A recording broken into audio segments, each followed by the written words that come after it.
but we're gonna talk about. We're probably gonna talk.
That's just how I feel about loving you. Open up your heart, open up your soul. Let love flow in. Previously on Married at First Sight in Yeah, Sati. yeah. I've been with Sponono for quite some time. I explained to her that I met someone. She told my sister that she'll make sure that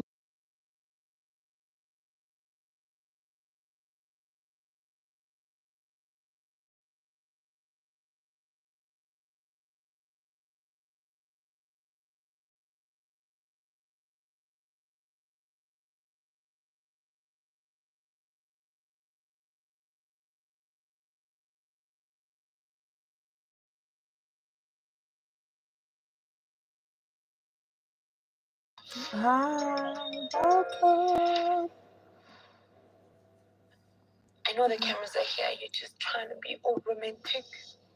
But before they got you, you and I were not okay. And you just want me to just Understand. act. I did not come to this show to act.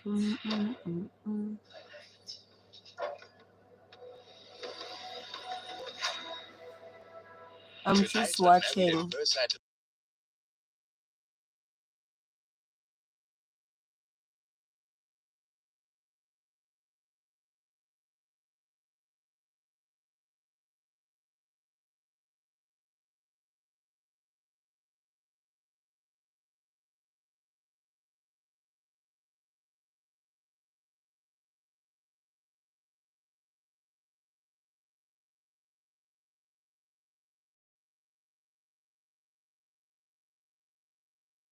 So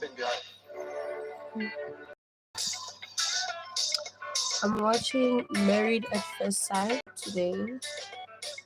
I'm not feeling. I'm feeling. Off camera, tensions between Upalisa and Otebo begin to rise. I'm feeling without the crew offish present. today. Arguments erupt behind closed doors, but when the cameras return, things take an unexpected turn.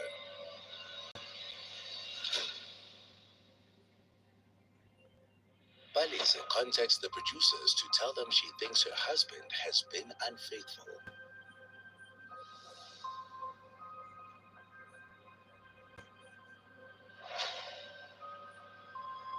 Yeah. Let me put you guys here. I'm watching Married at First Sight. Today is one of those days, guys. I woke up. I slept at probably around 3 a.m. Woke up at 7. Slept again. Um.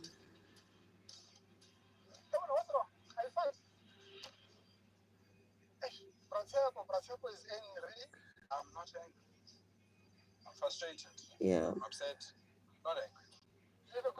So yeah. How are you guys doing today? I need to go wash off this glue from my head when I uh, and wash my hair. I did these cornrows, but I wanna undo them and wash my hair. But my hair is clean. I don't know. I just feel the urge to just wash my hair.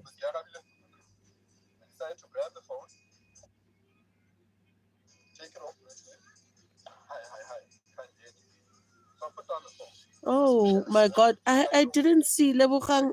I didn't see the comments. That's when now they flow. What's going on? Why Ulio off? Hi, Lebukhang Maila. Let me pause it. Sarah, also, are you in Africa? Yes, Sarah, I'm in South Africa to be specific. Yes, Lebukhang, I'm watching Married as at First Sight. What's guys today? I don't know. I have like literally bad sleeping patterns. And I always tell people that going out helps me because I sleep and get exhausted. Like I come back exhausted. So I actually sleep. That's the only way I can sleep. But if I'm just at home, chilling, whatnot, I think I overthink and then can't shut off this person. Last night I couldn't shut off this brain and I woke up at around like past 2 a.m. to 3 a.m. I went to the bathroom, made a hot water bottle and I put it on my belly, like on the abdominal area, and turned on like those rain music, and then it soothed me and I slept. I felt like maybe it felt like a cuddle. I don't know. It made me feel safe in a sense. So then I fell asleep and I slept and I woke up again like a few hours later. I slept at 3 a.m. around 7 past 6 to 7 a.m. because my sister wakes up at 5 a.m. When her alarm goes off. I am a light sleeper, so I literally wake up, but I was dozing off while she's busy preparing her kids. I'm busy dozing off until my niece came to say goodbye to me, and she's like, "Oh, mamncane, good night, mamncane, ngiyahamba, goodbye, ngisaya esikolweni." And I was like, "I love you, baby. Have a lovely day at school." And then my nephew came in and said, "Bye bye, mamncane." And I was like, "Bye bye." And then I was awake, never back in bed anymore.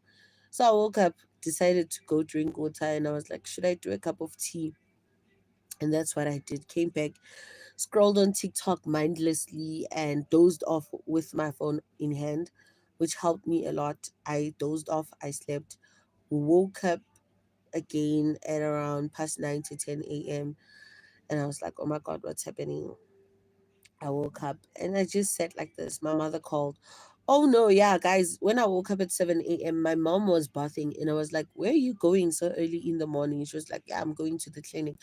So I made breakfast for my mom. Yeah, I did. I made two slices of bread and tea for her. And then she had to eat that. And then oh my god, I hope this YouTube thing has a problem with updating comments, and it also annoys the hell out of me, like because I don't know whether the comments are coming in or not.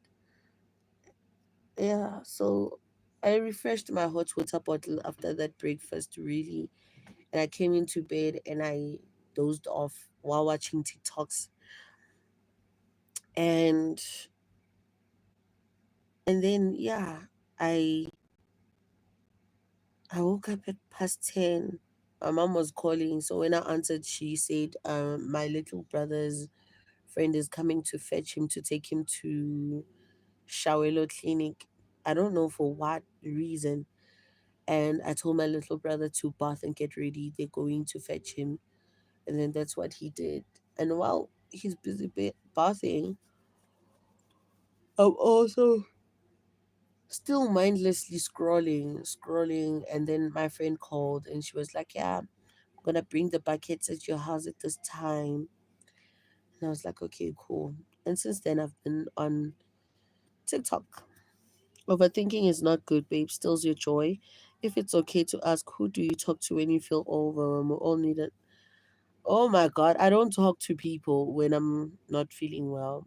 Usually, I'd come here on the live and talk with you guys because ish, the thing is, ne, I've learned to not talk about my issues anymore to my family or to my friends because I understand that people have their own problems and I don't want to add on. Yeah, but also because I don't work, most of my troubles are surrounded by finances. Like I'm always worried. It's okay. What's the next plan? How do I do things? Like how do I make money? How do I, because I want to build this space at the back of my parents' house. Like I'm always constantly thinking on how what will I do to get that amount of money. So in my head, I'm always about that. So the minute maybe let's say I call my friend and I'm like, oh, I'm so stressed that I'm gonna share it's gonna seem like I'm telling her to buy me that. And I don't want that for anybody. So I literally stopped um talking about my issues. I feel like it's useless talking about an issue that you practically cannot solve. So yeah. And I didn't want to be live, guys. I don't want to lie. I should have been live early in the morning, like 8 a.m., because that's when like most people watch my lives. But I don't know. I'm just not in the mood to do it. And but when we tell you "Ukuthi kuzolunga," it annoys you, which is valid. I get it. Yo, Lebuchang, like yo, even motivational speakers. When I open TikTok and life can change your, pooh, I scroll fast. I don't even wanna ish anything that will remind me that I'm going through nonsensical moments. I don't want it. I just watch those funny videos or those meow meow meow meow meow meow those cat videos. A whole married wife with a husband that cheats. You know those cat videos. Yeah, I watch those a lot.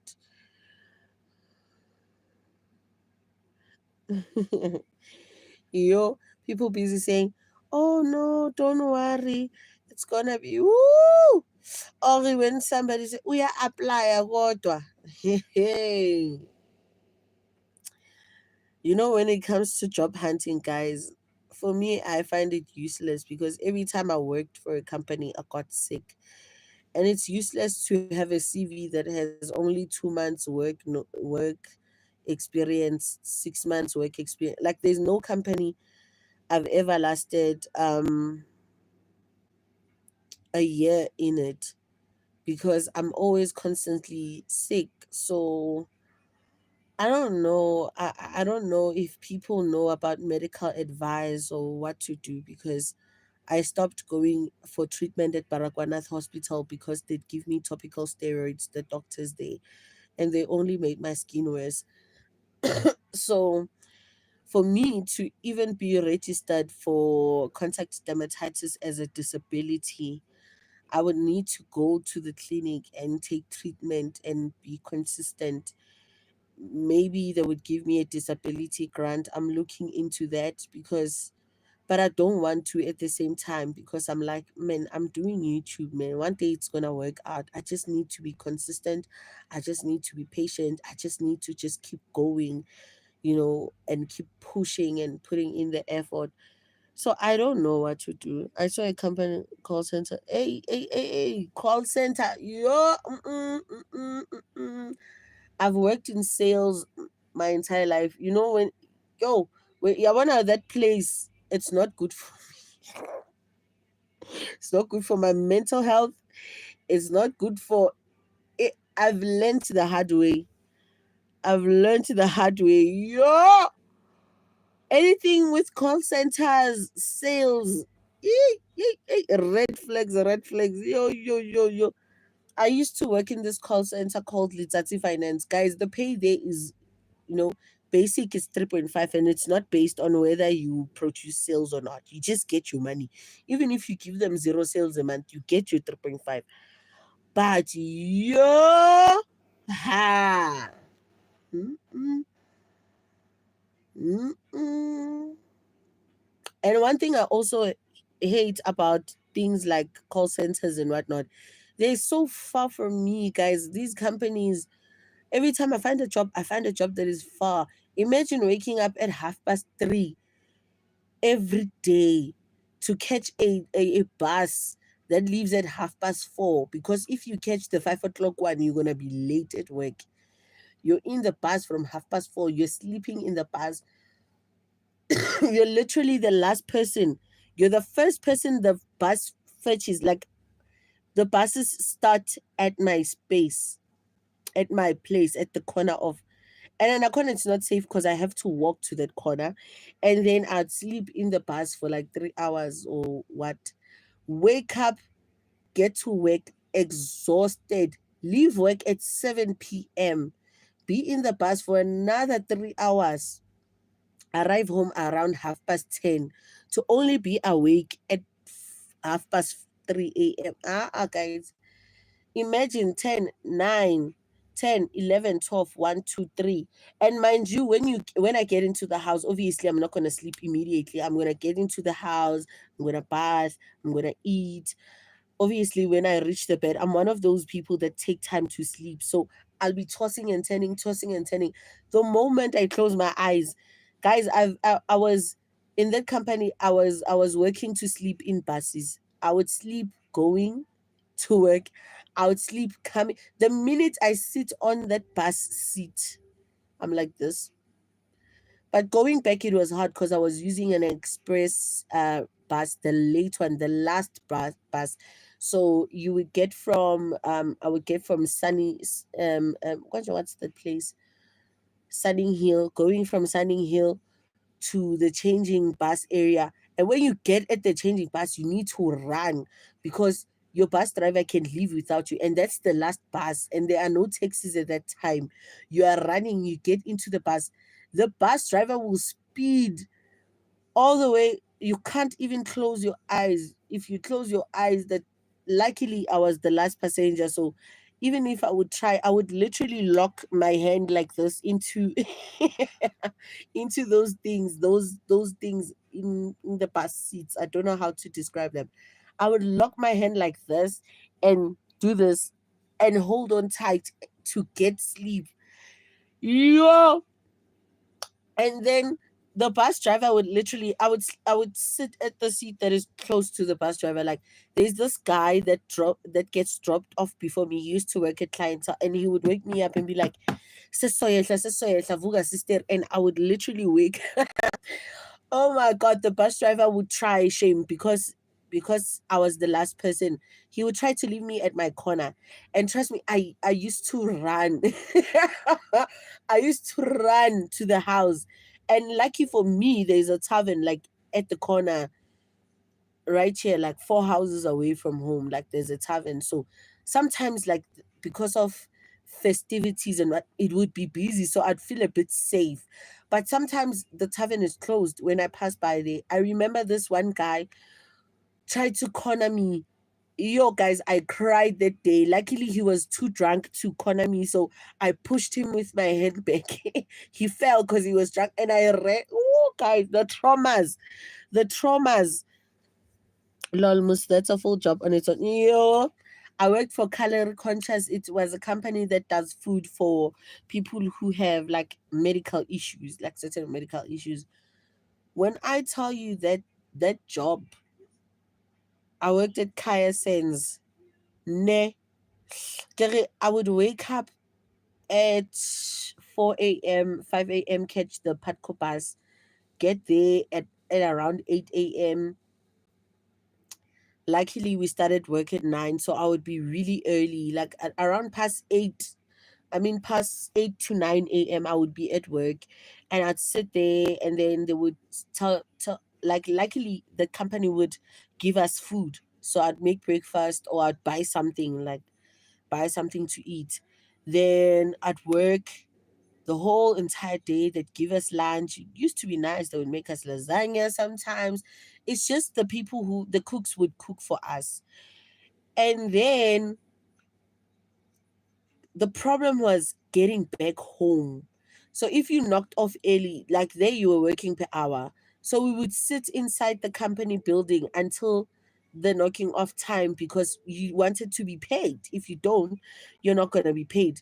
So there I would wait because I wanted the full salary, guys. Otherwise, I wouldn't afford to take a bus. Yo, guys, transportation is so expensive. Then I worked at a hospital. I worked at Netcare in Parktown, and I used to take two taxis there. I would take a taxi from here to Josie.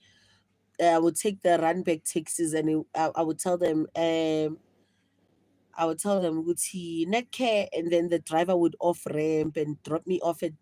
I would go underneath the bridge there, bakubamba inkunzi. So when you pass there, you have to pass like lightning bolt speed. At 6 a.m. I am at work. Imagine work starts at 7. But because of the lines at Johannesburg, the lines here, they were so long. So I would literally be at the bus stop, at my bus stop, at the taxi bus stop at like um past 4 a.m. to 5 a.m., depending on how quick I woke up, and then I'd get a taxi.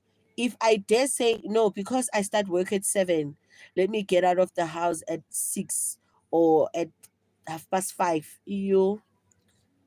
Yo, yo, I would find the line so long. When I get at Josie, same thing at MTN taxi rank, at Bree, at Bree taxi rank. I'd find the line so long.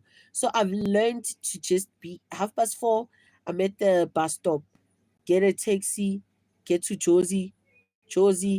When I get at Bree, like the taxi drops you off at Konja, what's that street?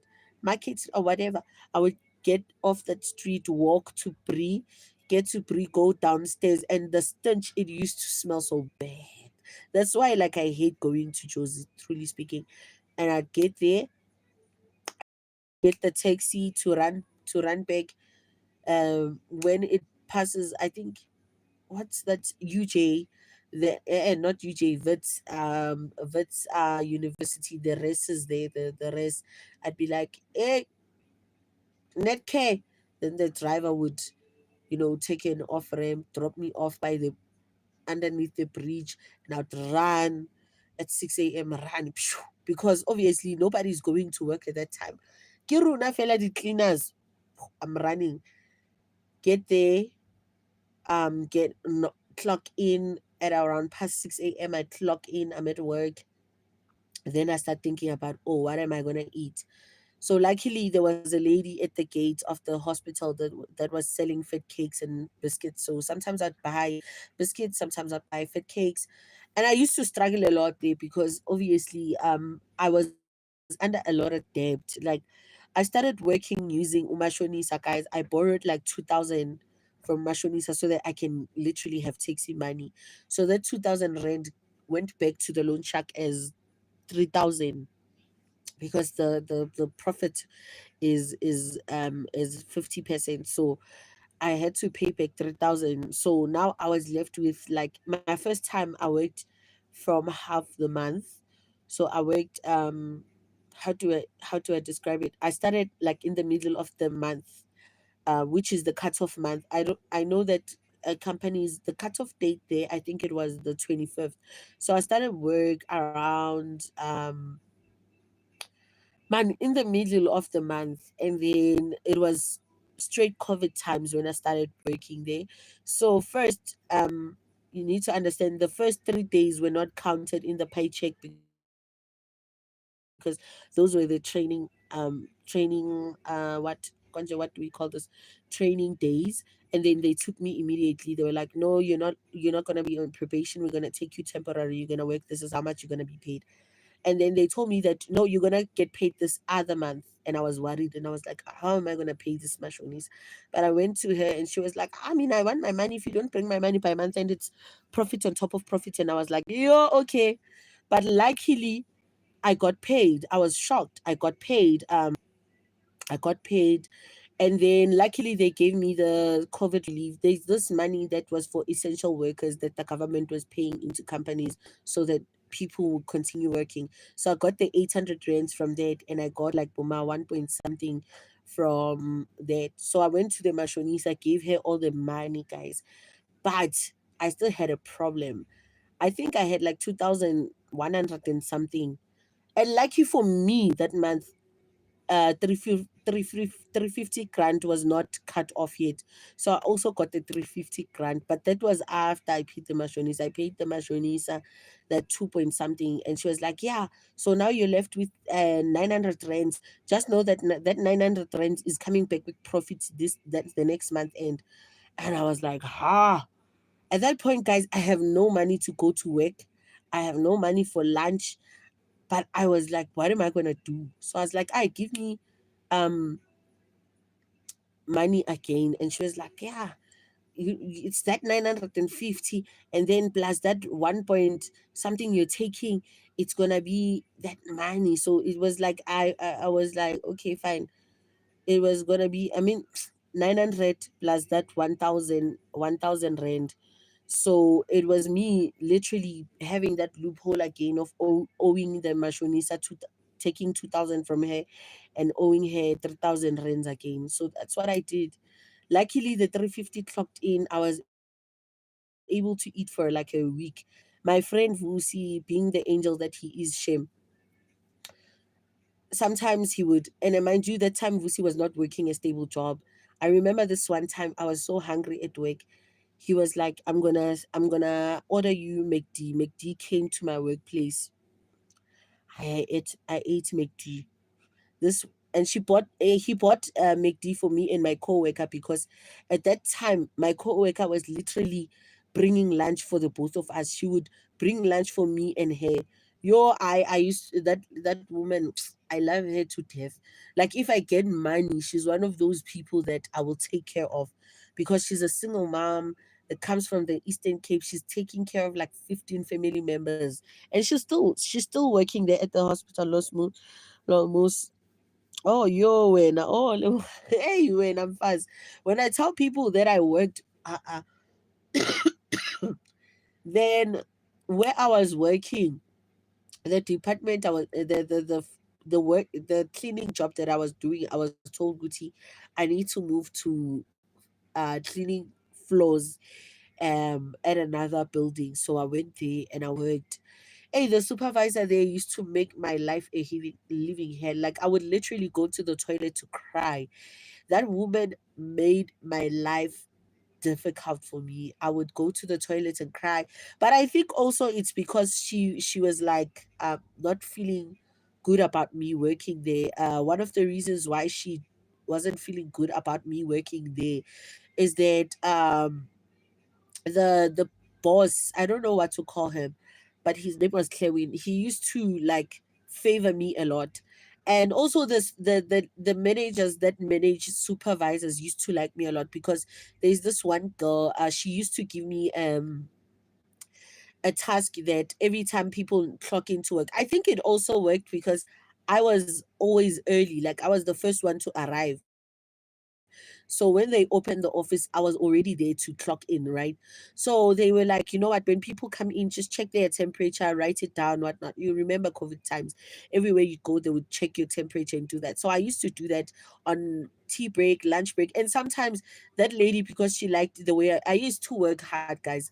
One thing about me, I never failed infection control. When they came to inspect infection control at the hospital, if I'm working at a ward, it would be so clean. Even the people, like even the infection control people, when they came into the hospital, they'll be like, why are your ward is the cleanest ward in the whole entire hospital? Like, and I used to work in COVID or high pressure areas where you are closed off. The only thing that is open is your eye, like this, and you have a visor. So you would sweat, because obviously when you breathe, you let out hot air, and hot air would close off. So I wouldn't see what I'm doing. I would have sinuses, guys. I have sinuses and allergies. I'm sensitive to the cleaning material. I used to have blisters on my hand because I am allergic to latex, and at the hospital, we obviously use latex gloves to clean. It was unbearable, guys. It was unbearable. And I did it. I worked. They took me permanent. I worked the first month. That that half days, that 15 days I worked there, they were like, no, we're taking you permanent. They gave me a permanent contract. I wasn't The first payment was like 4.5. I was getting like four. I'm lying. It was more than 4 point. I think I was supposed to be paid 6,000 something, but because I was temporary, I was given less hours and things like that. So when I got permanent, they gave me like 4 days in, 2 days out, 4 days in, 2 days out. So I used to work hard, and the supervisor there, that lady Tobega, God rest her soul, rest in peace. She has passed on, but yo, she used to make life a living hell for me. I used to go to the toilet, cry and cry, and get dressed again and go back to work. And nobody would know that I was under like bad supervision until Clewin noticed, and he was like, this girl's being abused. And also, guys, I was used like an all saver. Do you know what an all saver is? Is that person that works everywhere. I would be working because the ward I'm working in is so clean. At around like 11 a.m., I'm done. Guys, I'm one of those people. I clock in, work starts at 7. People, when they arrive at 7, they would make tea and then they would start working at 8. I would start working at 7 a.m. And then when it was tea time, I would go to tea time and then continued working. So when it's after lunch, I literally have nothing to do. So the sister of the ward that I used to work for used to be like, you can stay in my office, you can stay there. um you know, I don't know how the control system was, but you could see from the camera who's walking into the ward. So whenever a supervisor would show up, I would take my trolley and pretend that I'm working. Yo, it was tough working there. Sometimes you work and you're busy there cleaning patients, because it's a private hospital, so patients had their own private bathrooms and all that. It was like an apartment inside, not an apartment, en suite room for every client. So you'd get there, the first thing you would go to is clean their bathroom. After like the nurses have bathed them, you'd walk into the bathroom, clean the toilets and everything, clean the shower. If it's a bathtub type of room, you're gonna clean the bathtub, you're gonna clean everything. Then you walk into then you go back into their room and you clean the room. And if a patient just got discharged, the nurses would clean the bed and everything and remove the mattress from that, and then the skeleton of the bed, like the steels and everything. I was responsible for cleaning that.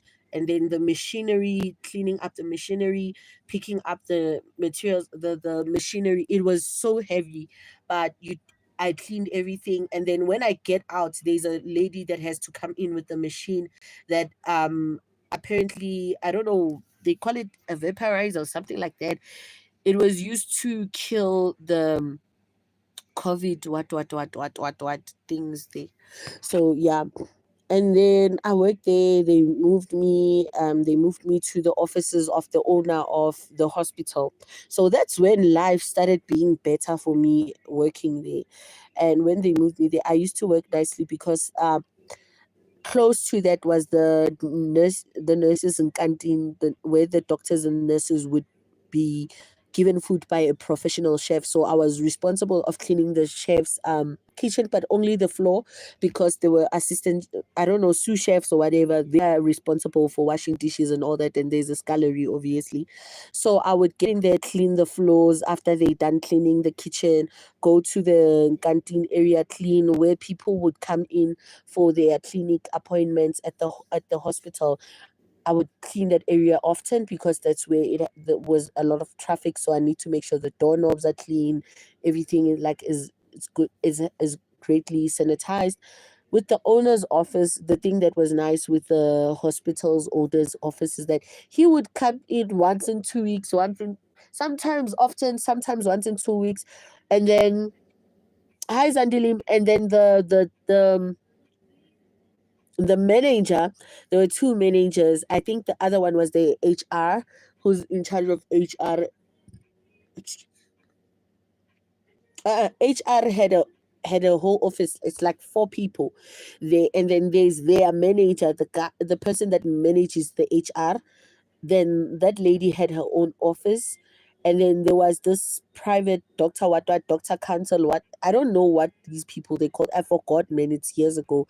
And then that one who's responsible for the doctors, um, she would also like be there every day. And then there's a manager who's like, I don't know what to call him, a branch manager, whatever. He was Indian, and that guy would come like 3 times a week. So sometimes he wouldn't even let me clean his office. He'd be like, no, it's fine.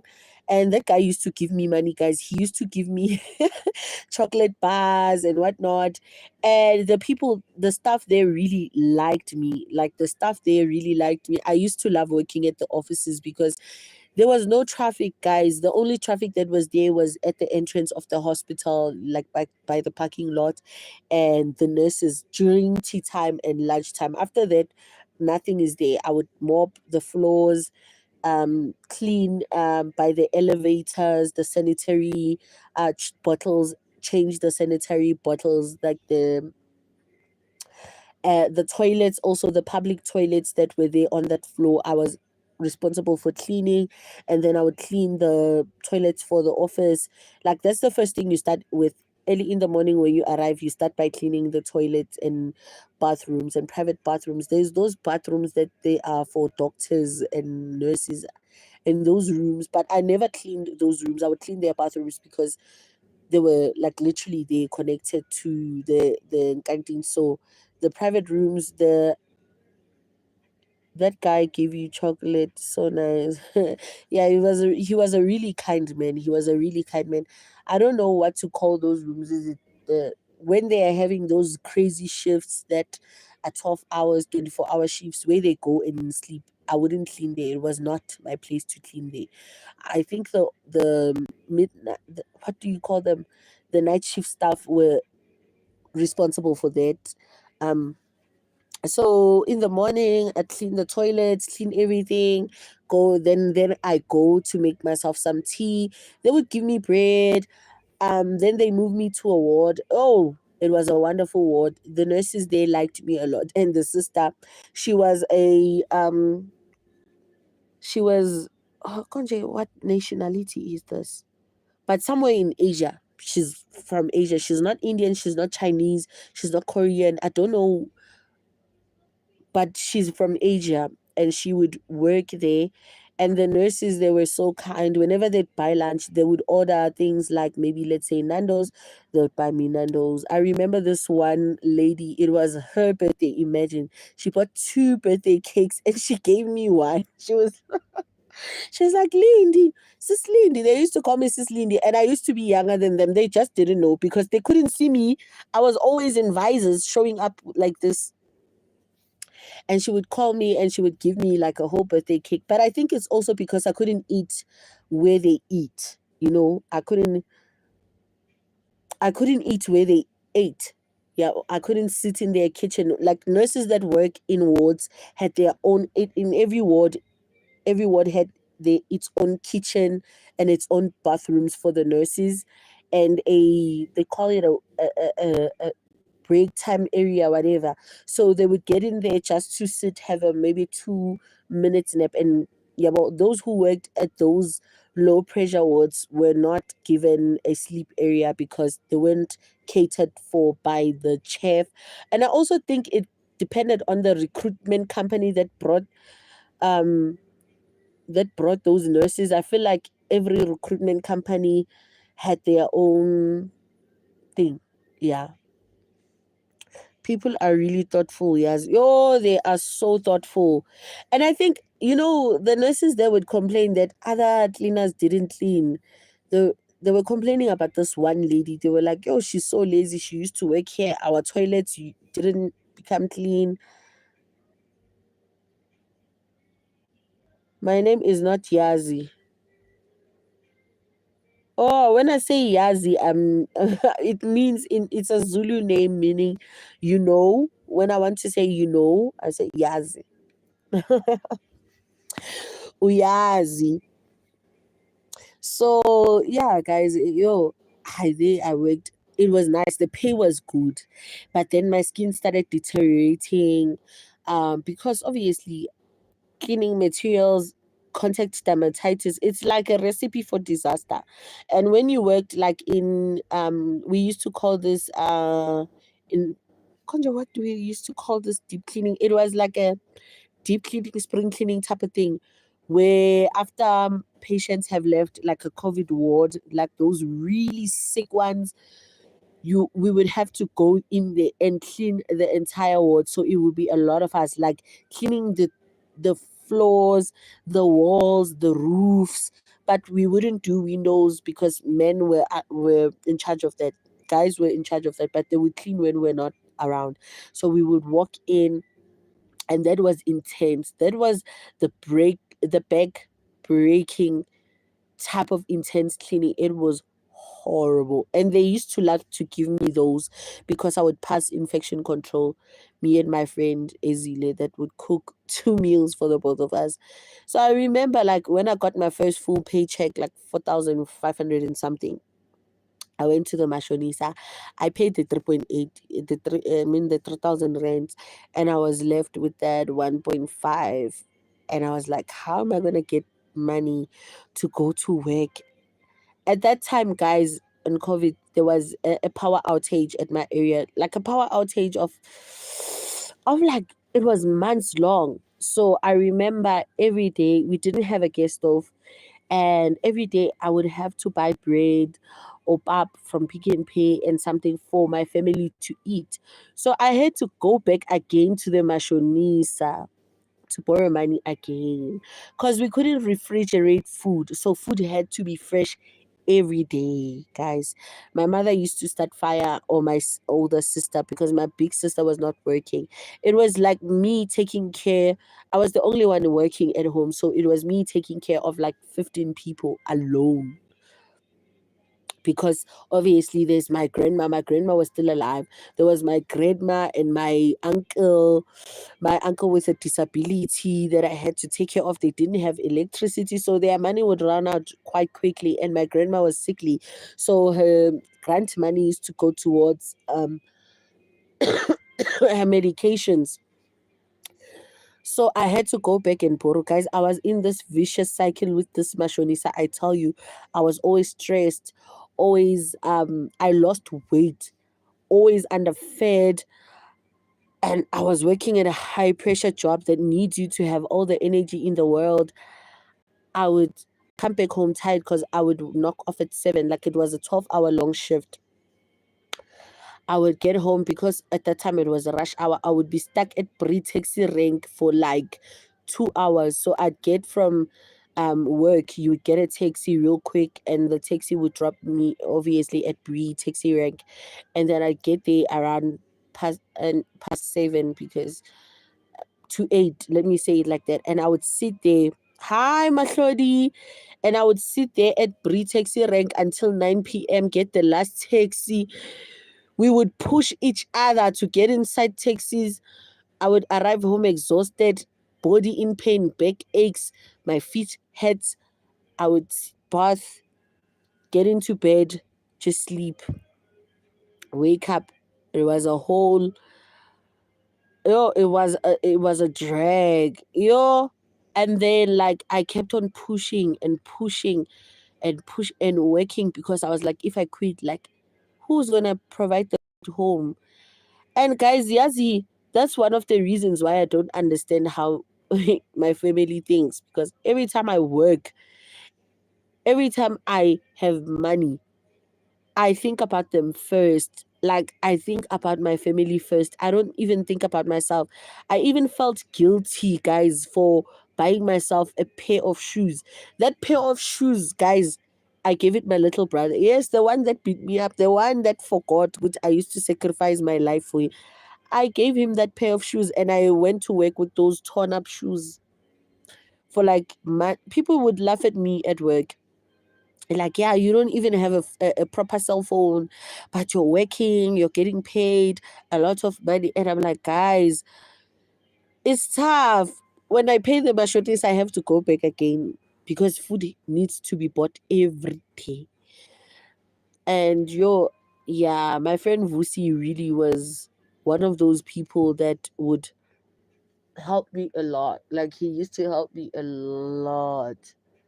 I pray God makes me a millionaire before one of us passes on, so that like he could literally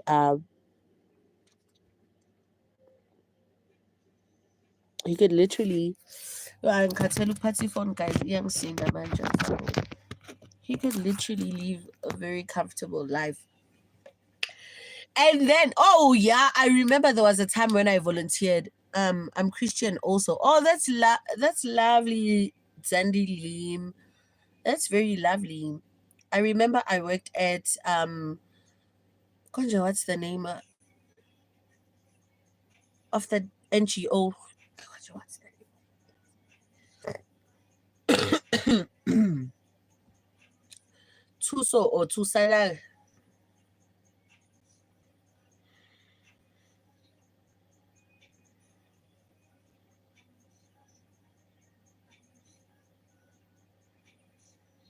My sinuses. So I used to work there, ne? Yo guys, I would literally, it was an NGO, so it was at Enadale. I would take 3 taxis. It's from here to Lenasia to Enadale. Enadale, I would take a local taxi at ShopRite to get to where I was. Luckily, they got a space. There was this library at Enadale.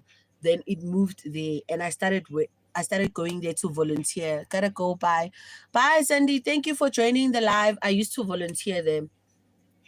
So, okay, fine, sharp. I'm volunteering.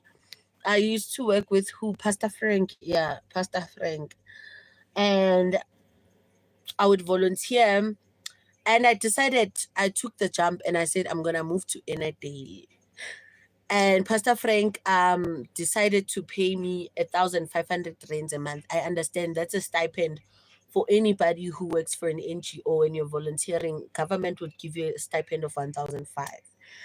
And then I moved. There was this room. It was 800 rands. So my friend was like, my ex-friend Tembi said she's gonna move in with me.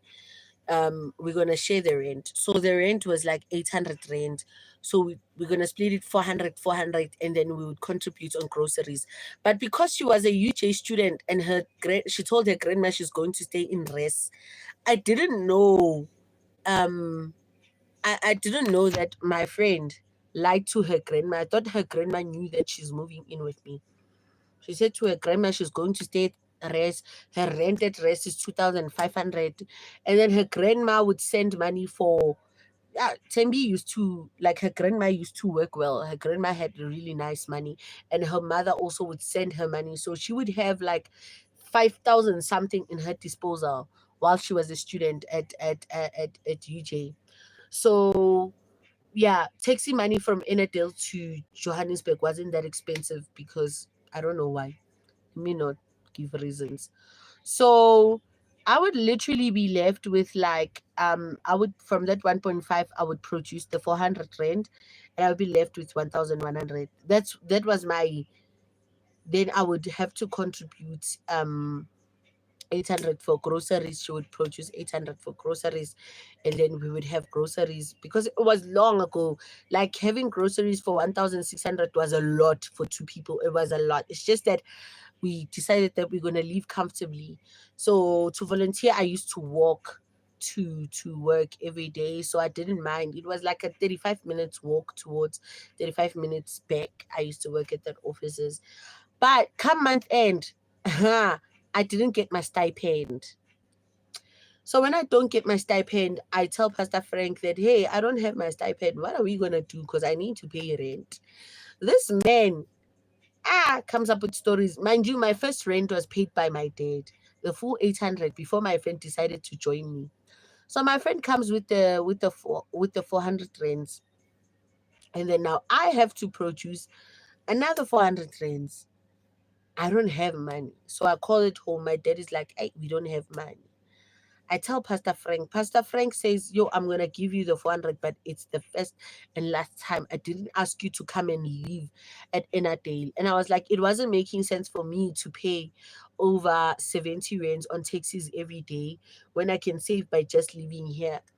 And then he scolded at me and shouted at me, "I didn't ask you to come move here, go back home, so and so and yada yada yada." Bye, Sandy. Bye. So okay, fine. I leave another month. It's fine. I don't have groceries. Now my friend is getting irritated at me. And mind you, my friend would disappear from Thursday. She would disappear and come back Tuesday morning. She used to be a party freak. She still is. She's a party freak. She loves going out drinking, different boyfriends. That's her lifestyle. We were like opposites attracts. Like I used to be stealth, she used to be a party freak. I, she still is. So yeah, like I'm not saying party, she's reckless. Let me just say she's reckless with her life type of vibes. So at that time we were young, man. We were young. I was like 19. So yeah, I told my friend immediately on the 28th or something, when the stipend does it, a whole pasta scam. Yo, guys, I'm still gonna tell you. Immediately when the stipend doesn't clock in from the government, I tell my friend, I'm like, friend, we have to move out of this room because I will not be able to produce the rent money, and I will not be able to um I will not be able to buy food because already, guys, they were she was passive aggressive with her comments. She was always, bitter towards me. And the funny part is she's bitter towards me. She would use my toiletries and guys, it was weird, but it's whatever. But we had great memories, like we had really good memories. And I was like, let me just go back home because the pastor told me to go back home. Fine, sharp. Comes month end, I ask my father, send me 100 rands. I want to come back home. He sends me 100 rand. Didn't have money to afford a truck to take things. And also, because my friend decided to stay in that room, I was like, it's very unreasonable for me to take the two-plate stove, the pots, the cups, the dishes, like things that she would literally need. I was like, let me just take my clothes that I can carry and my important documents. And then the rest of the things, the blankets, whatnot, she can continue using them because she still can stay there. And that's when the truth about her lying to her grandma. My friend used to have money, like 5,000 something something in her account every month. And she would literally be acting like she's the brokest person in the world. Her boyfriend would come and fetch her. Sometimes when he comes, he would literally buy us food. Like her boyfriend used to come with, she used to like older men. So that men would come with groceries and she would act like, yo, I'm feeding off him, just a leech. So I was like, I went back home. Okay, 5,000. It's very, very rich. Yeah, at that time, having 5,000 rands at that time, it was a lot of money for a student who didn't work. Like, plus her mother would send her money randomly, and she would have a boyfriend that would give her money, like, and buy us food. So it was kind of like, oh, okay, weird. Then after I left, she was like, "Yeah, you brought me to this place. Ennerdale Valley is a place that is predominantly with the colored race. So, especially the area that we were in, it had a few black people. Even the house we were renting at was owned by a black person, but other tenants were colored. So she was like, "Yeah, you brought me in this foreign place that I don't know, and you left me here, you abandoned me." And I was like, "Chomi, you could easily get an apartment at Josie." At that time, like living near Rest was not as expensive as it is right now.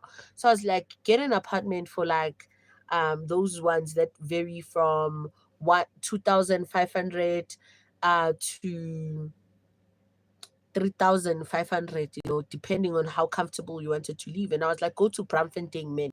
You're gonna be like close to your school and just go get an apartment there. Like you literally can afford it. If you can if you get like 5,000 rand from your granny and your mother sends you money and your boyfriend is spoiling you like this much, girl, you could live comfortably on your own in a 1 bedroom apartment, those student rest places at Josie, guy, girl, you're a student. You could literally live there. Right? She could have sacrificed a month or two until you're good. She couldn't. Okay. To money farmers is good. Mother giving money. That's very nice. Also, you get company. You exactly. You know what, guys? Yeah. Yo, I'm answering other people who are commenting, Zandi. So, guys, I was like, I did it, guys. Every morning, I wanna tell you the routine I would have with that girl. Ne? Every morning, because she was a student, guys, I was a volunteer. Sometimes I would get at the office, we wouldn't be working. So every morning I would wake up when her alarm starts, ne? And because we didn't have a shower or a bathtub or anything like that, there was only a toilet. So that means we would bath it koskotlolong, right? I would wake her up, she would wake up, she would make water for bathing and whatnot, go back to sleep, wake up, start bathing, and then I would also assist her by making her breakfast, because sometimes, because you know how students are, sometimes she would study overnight, especially when it comes exam times, she would be under pressure. The time we were moving in at the time, it was around exam time, so it was busy, so she was always busy, so I would cook, I would clean, and I wouldn't mind, guys. It's a one room, like, why would I complain to make the bed that I slept on, to mop the floors, that because sometimes I wouldn't go there to to volunteer. Sometimes I'm in the room like the whole day. So I had a laptop at the time, I had a laptop, so I would literally use my laptop and do whatever that I needed to do. And yeah, I was doing piece job, cleaning people's houses. Sometimes I would go get a piece job and clean, come back with 150 rands. It's not like I was lazy, I was sitting down, I was waiting for her to provide everything. It's just that sometimes it would be quiet. Yeah, but so she would get really agitated. Like, let's say I'm frying eggs. She's the one who bought that tray of eggs. Now it's a problem. Why are you eating eggs? Yeah, you should have made tin fish. We should eat tin fish. Why are you cooking chicken? Why don't we cook this? Da, da, da, da, da. So it would be things like that. So it got to the point where I got I don't know what to call it, food insecurity or whatnot. So I would literally cook a lot of food late. I would cook a lot of food so that I would dish some escaftinine and put it, because we didn't have a fridge, ne? We put our food in another person's room. One of the tenants that were there, we used to like her a lot. She used to ask for cigarettes money, so in return, we would put our food in her fridge. So I would dish up for myself in a scafftin and go put it in the fridge. When she comes back, I would dish up. So she would see that the food is finished in the pots. And that's how I was able to eat the following day. It was crazy. It was a survival instinct. Okay, being sick all the time is not good, and you have a laptop, that's very nice. Yeah. So I would do that.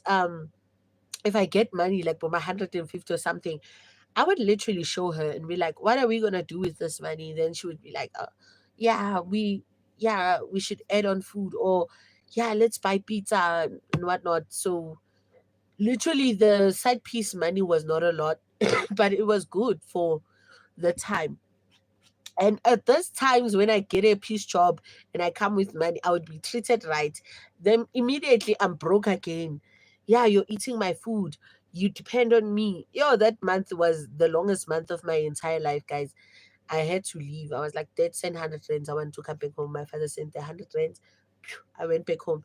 And I left her with my things. Um, Besides that, even if I had money for delivery at that time, I could have asked my friend who's a taxi driver.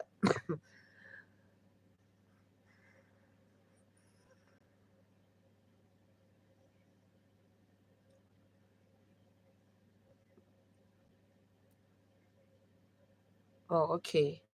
So I like could have asked my friend who's a taxi driver to help me carry things, but at the same time I was like, she needs those things. Yeah, well, she's staying there. Until this one time she got this boyfriend who works in deliveries, like truck deliveries, something like that. And she called me and she's like, yeah, I'm here outside to bring your things. And I was like, oh, okay, cool. And the last time I spoke to her was when I was literally leaving. That's the last time I spoke to her. When I call her, she would ignore me. And then fast forward 3 months, 4 months later, I think it was 4 months later, she's calling me, and the landlord threw her out. The landlord there was Christian. So she would bring boyfriends. So the landlord couldn't tolerate that and threw her out. So that's when she called me. She was like, come in, I'm coming to bring your things. And I was like, okay. She dropped them off. She asked me for her Telkom SIM card. She was like, yeah, I want my Telkom SIM card.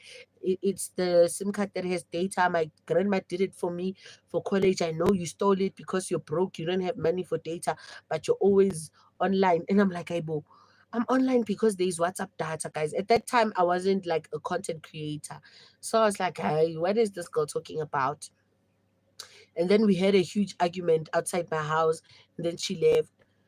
And that was the last time I ever spoke to her. Until last year when she tried to rekindle things, but it didn't work out because I mean like we have two different personalities and yeah.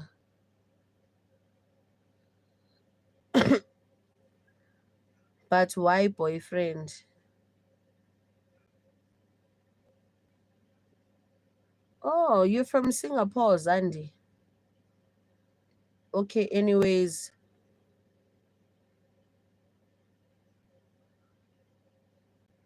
wanted donation. Yes, Zandi Lim, you can send me a donation. Yes, Lindy Wechomi. So the friendship wasn't officially ended, just ignored calls, etc. Yeah, it wasn't like, yeah, I don't want to talk to you anymore. I hate you. None of that. We just fought over the fact that she brought my things here. So she wanted me to pay her boyfriend. And I was like, I'm not gonna pay your boyfriend. You were using my things, man. I could have easily taken my things. I could have called my friend Vincent and be like, Vincent, ngongikaphi ngifuna ukuyolanda into zami. And my friend would gladly, he's the one who brought me there. So he would gladly do that for me for free because we've been friends since we were snorting amafinyela sigijima estradini ngama-underwear kuphela yazini when we were still kids. So Vincent is like a brother to me.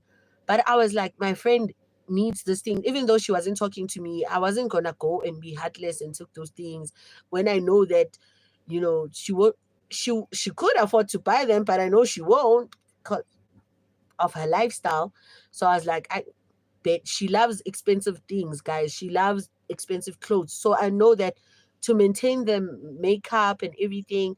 And that's crazy because that girl would afford to buy Avon perfumes and buy makeup and all, but she would still use my toiletries, the cheap ones from ShopRite. Like that girl used to be weird. Okay, why pay her boyfriend when you don't even have money, like Gucci and stuff? Yeah, she has really fine taste in things. So she's a really beautiful. She's the only fat friend I've ever had. Like, it was she.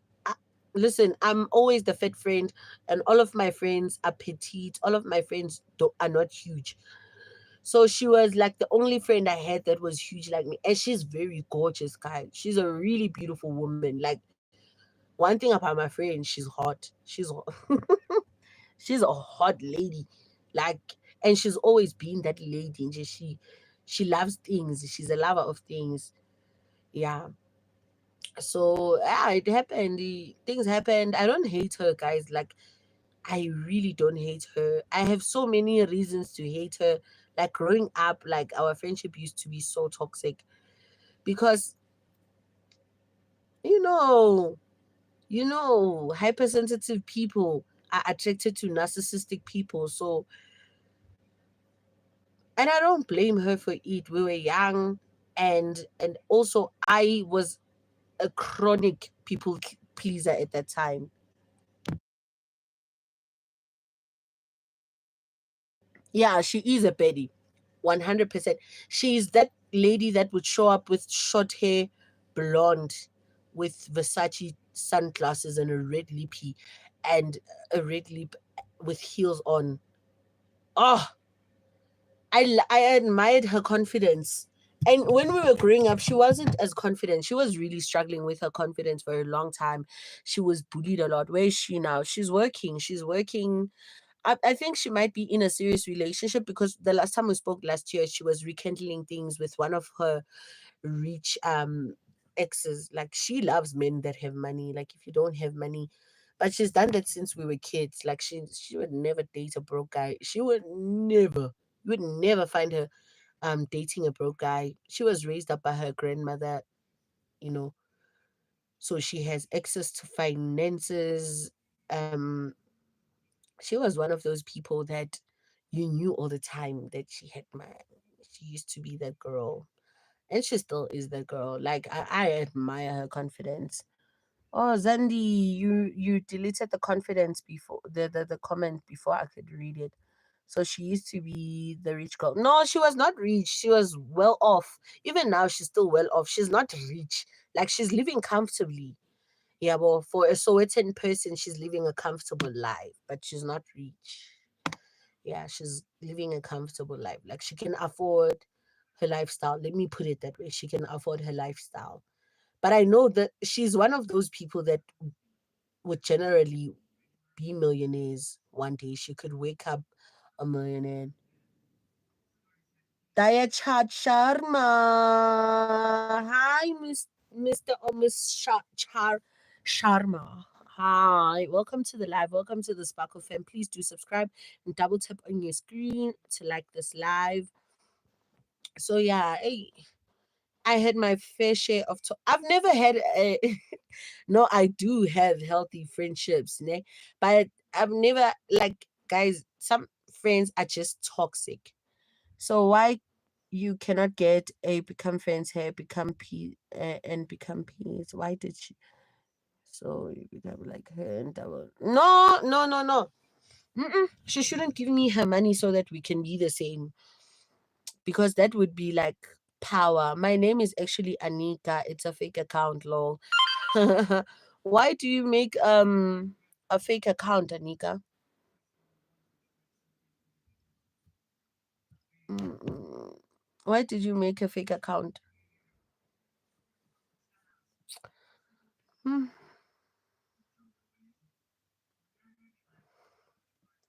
I've never had a fake account in my entire life.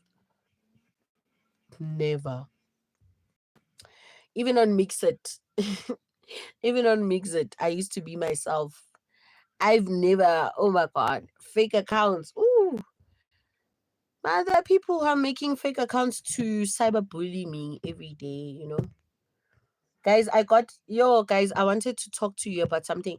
I got bullied for like really bullied on Saturday by this guy who said I'm ugly, what. First, when you know what happened, I went to my friend's place. I need to go seven kids. I went to my friend's place, and then when I got there, obviously we were busy doing whatever that we were doing. And then I left. My God, sorry about that, guys. Let me crop it up nicely. And and where was I? Got distracted. Got distracted. Oh yeah, and I'm busy checking something on my PC. Um, okay, that's a mean person. Spam bad comments about you. Very bad people. Just yeah, I ignore them. You never saw those Indian fake accounts. Yeah, that. Oh, I've never seen those Indian fake accounts. I don't really use Instagram that much, guys, to honestly speaking. And any post you see on Instagram, just know it was posted from Facebook.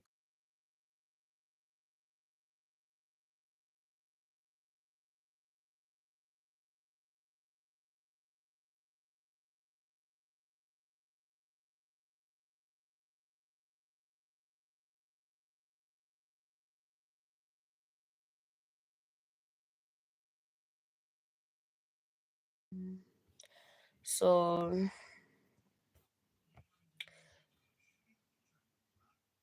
Where was I? Now I got distracted. That one. Where you from, girl? I'm from South Africa. I'm from South Africa, honey. Um,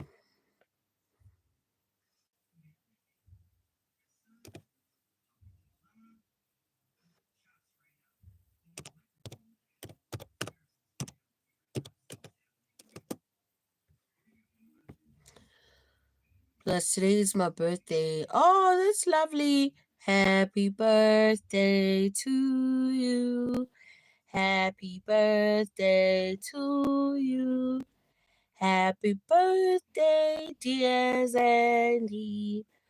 Happy birthday to you. Yip yip. Hooray. How old are you now? Where's your laptop now? Are you on Instagram also? Yeah, I am on Instagram, but it's a private account. In circumstances based on me having cyber bullies, I stopped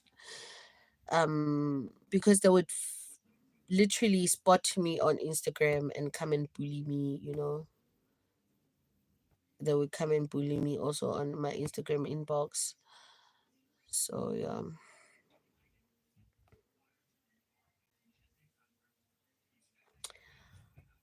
So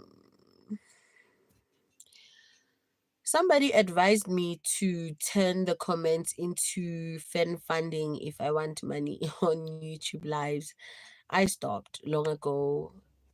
Yeah, guys. Um I don't care about getting money on YouTube lives anymore. I don't care if I don't reach the threshold.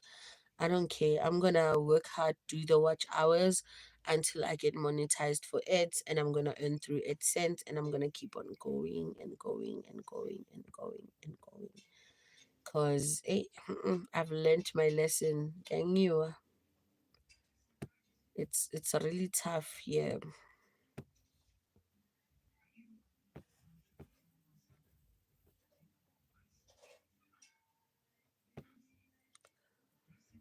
So yeah, guys. Yeah, it's been a really eventful years of my life. I remember selling insurance for a fake company for like 4 months. It's raining, it's what you're at the corner of the street. And I never got paid, guys. I would be given excuses. It was my very first job. It was Gonja, what's this company? They traumatized me. I even forgot their name. And then I worked again. But this year I got caught because having a lot of boyfriends is a lot. They will fight and went bankrupt because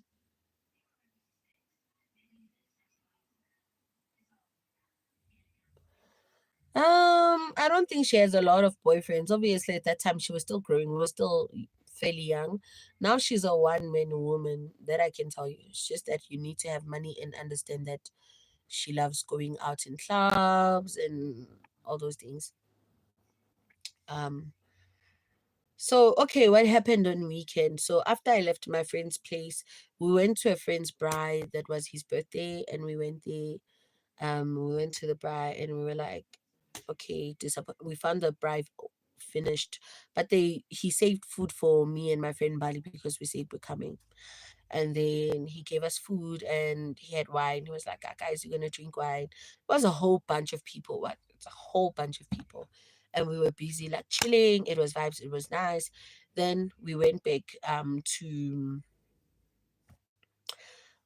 our hanging spot always at Yaroka. So when we got to Yaroka, we chilled. And there was this group of guys, right? They were smoking Habli. And I had flavor and charcoal in my pockets because I took it from my friend, the one who was having a bra. And I was like, just give me, because he likes to buy in packs. I was like, give me one flavor and one charcoal roll so that when I get to Yaroka, I'm able to do what I need to do. Then he gives me that. When I get there, luckily there were a few guys there. So okay, fine. I greet them because I see familiar faces that I've seen before. Let me see. Okay, for the weekend for you, it's actually Decent for a weekend. Decent for a weekend. I don't understand what you're saying. So, okay, when I get there, I see this group of guys, but you know how guys are. It's like different age groups that were chilling together at that day, right? So there are people that I know, there are people I don't know, whether they come from an event and decided to hang out together or whatnot, or one of them has their family members, I don't care. But I saw familiar faces and I went to the one that I recognized and I was like, hi, do you remember me? And he's like, Lee, and he gives me a hug, right? And he's like, yeah. And he's like, yeah, you can smoke with us. Yeah, I know you like Habli. So the guys are the guys that I would see at sunset, you know. So he's like, yeah, you're no longer coming at sunset. And I was like, the last time I was at sunset was on my birthday. And yeah, I was sick after that. So, um, I'm going to come back in summer because sunset is really cold. It's in the middle of nowhere. So I was like, it's really cold.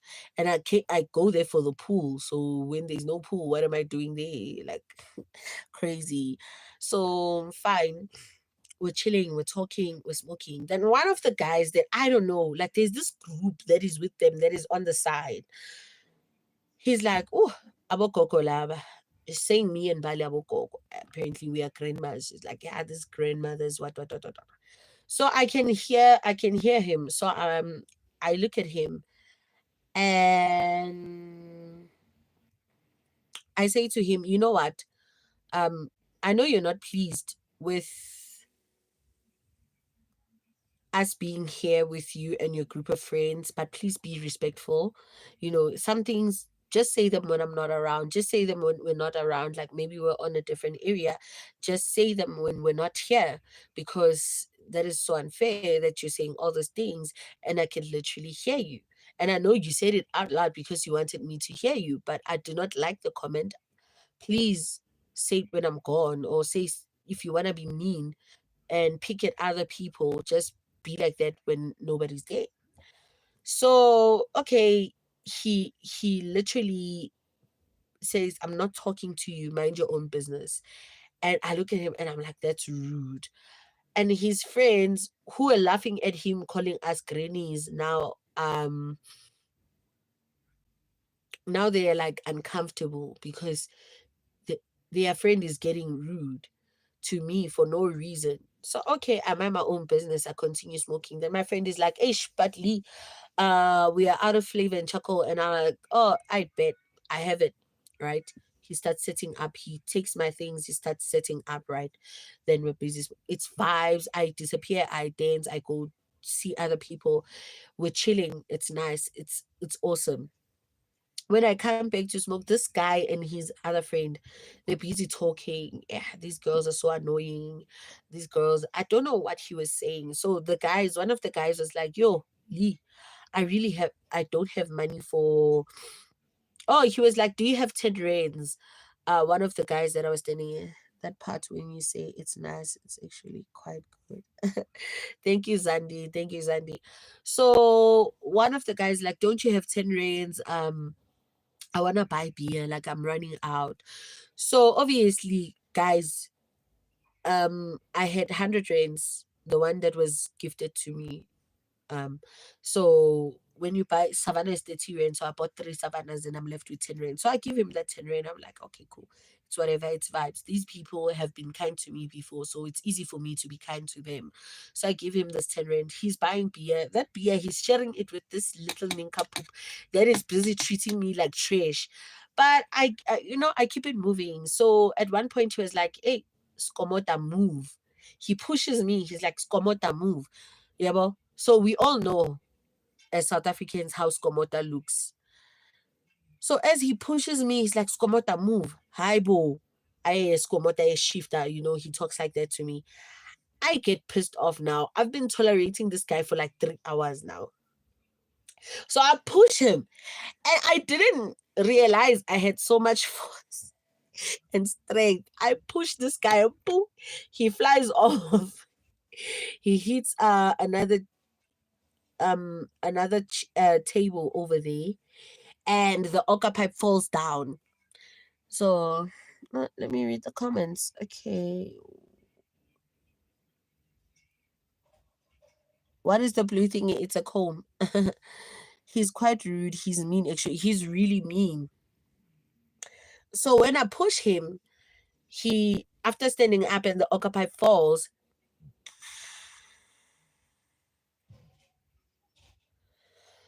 he, hi CJ, welcome.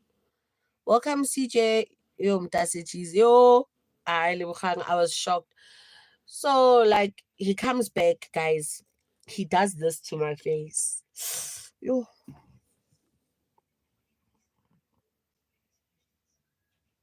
He does this. He comes back, he's like this.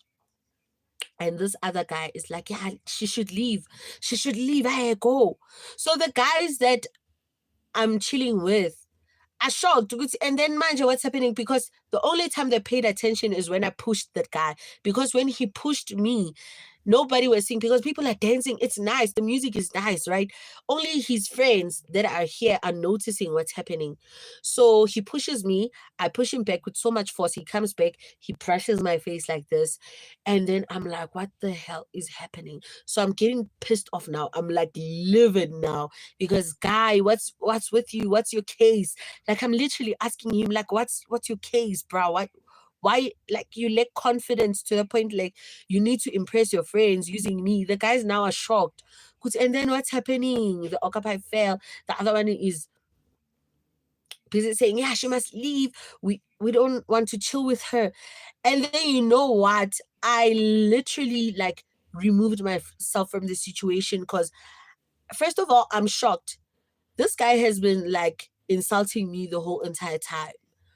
On top of insulting me, you lay your hands on me, bruh.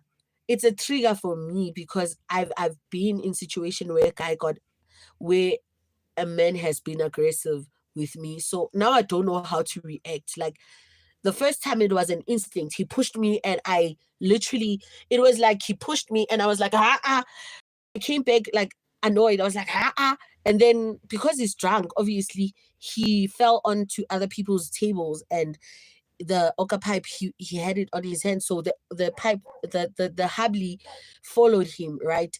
And they picked it up and it was like, yeah, she must go, she's a problem, she must go. And then he comes back, he does this. Now the guys that I'm chilling with are like, no, dude, you don't do that. You don't do that. And I get so angry to the point where I'm shocked. I don't know how to react. I'm shaking. I'm upset. I'm scared. I want to cry. I don't know what I did to deserve that. So I remove myself from the situation. I go by the bathroom. I give myself time. I'm drinking water there by the sink. Like, I'm drinking water. I go to the counter. I go to the guy and I was like, hey, can you give me my last Savannah? Because I bought the 3 and left the 2. I was busy drinking by, going to the counter. And I was like, just give me my last Savannah. I want to go. My friend Bali is there arguing with this group of guys. And he comes to me now, this guy, he's trying to apologize to me. And I'm like, dude, I don't want to see you. Please give me space. Don't talk to me. Let me calm down. And then we're going to talk when I'm calm. He doesn't understand that. Then his other friend is like, no, dude, she's literally telling you that she will talk to you when she's calm. Just move away. CJ said, yeah, you must. Oh, Sandy is saying, yeah, you must be furious. I was very furious. You did nothing wrong. I was so pissed, guys. I was so pissed. And already, like, my face, obviously the camera of my phone doesn't show my face very well, but my face has been breaking out, like, with eczema. I have dry patches, so I put on the wig to boost my confidence. Yeah, well, so already, like, I'm feeling out of place. My outfit is not outfitting, my shoes are old, and I'm feeling quite awkward, already, like, my confidence is really not up there regarding my face. So I was like, did he call me ugly because of my skin? And I started spiraling, and I started, like, my head started running, like, a lot, and it's so, for me, I took my whole Sunday. Even when I came back home, after that, I decided to go back home. So my other friend, Tando, and her boyfriend walked me back home. They literally, I was like, guys, walk me back home. I just want to go home right now before I have a panic attack in front of people. Like before I start crashing out, they walk me back home. Her boyfriend didn't, my friend and her boyfriend didn't see what was happening because they don't smoke hookah, so they were on the other side. So, and guys, the thing that irritates me the most,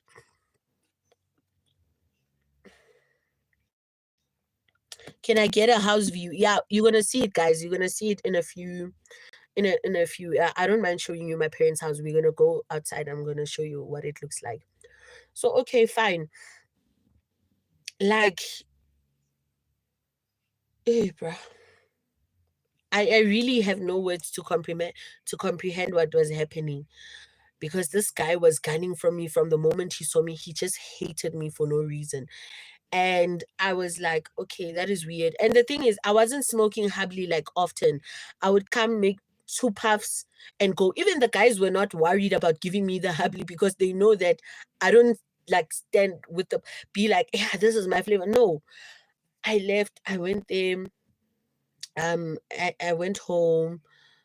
And yeah, so when I got home, I was still shocked. I was like still shocked.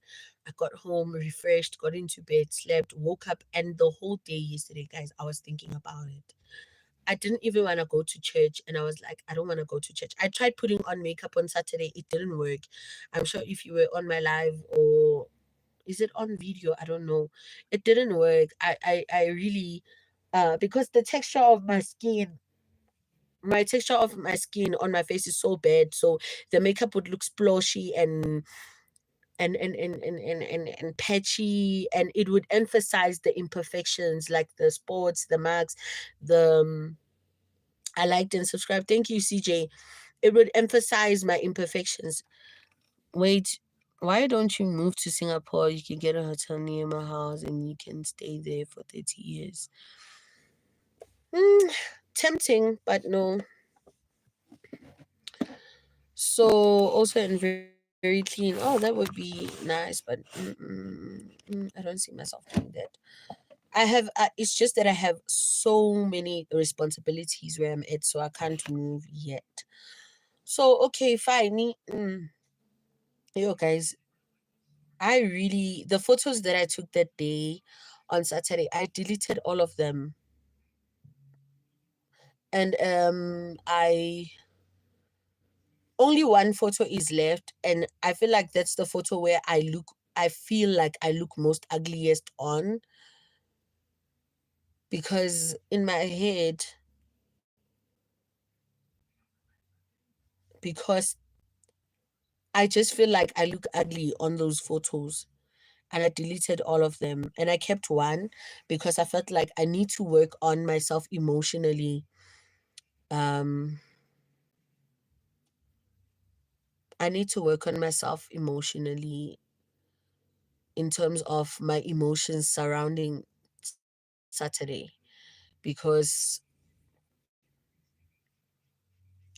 I don't know, man. I'm stopping myself from being emotional. I want to articulate without breaking down. But it really, um, in a sense, it woken up sides of me that I thought were healed, guys. I thought, yeah, now I'm confident. Nobody's gonna tell me anything about me, about my skin. Yeah. I thought, yeah, this is too close. Let me, yeah, but yeah, way better. So I was like, I thought I healed from s- certain emotions regarding my skin, regarding the size of my body.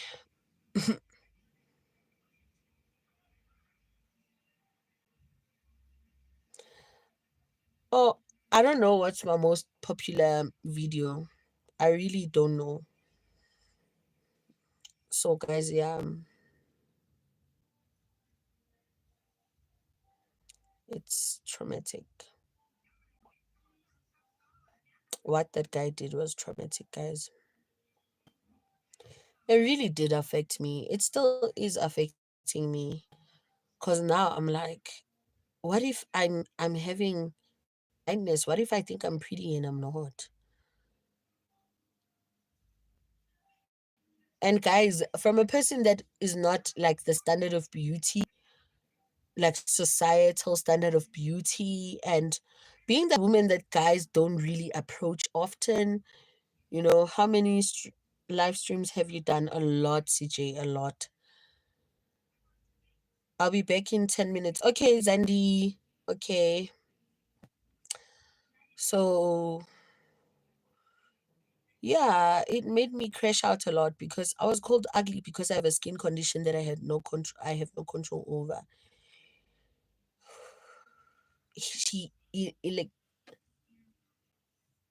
like I he was literally commenting about my skin on my hands. Yo, guys, now I don't want to go in public anymore. I feel like I need to. That's why I didn't delete that one photo. I want to look at that photo until I look at myself and I feel like confident again and I love myself. I wish I could show you what the photo looks like, but yeah, I don't have the green screen feature on my phone.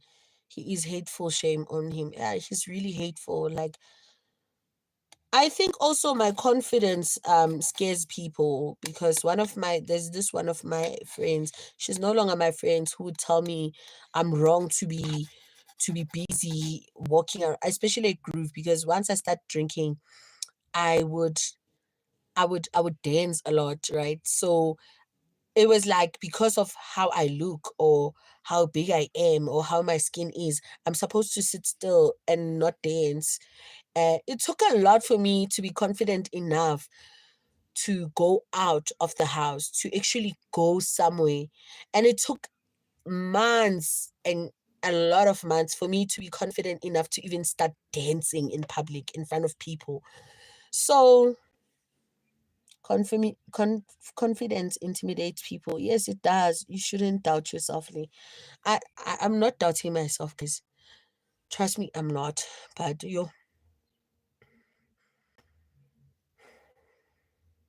just thinking about it, yo, that guy really got me worked up.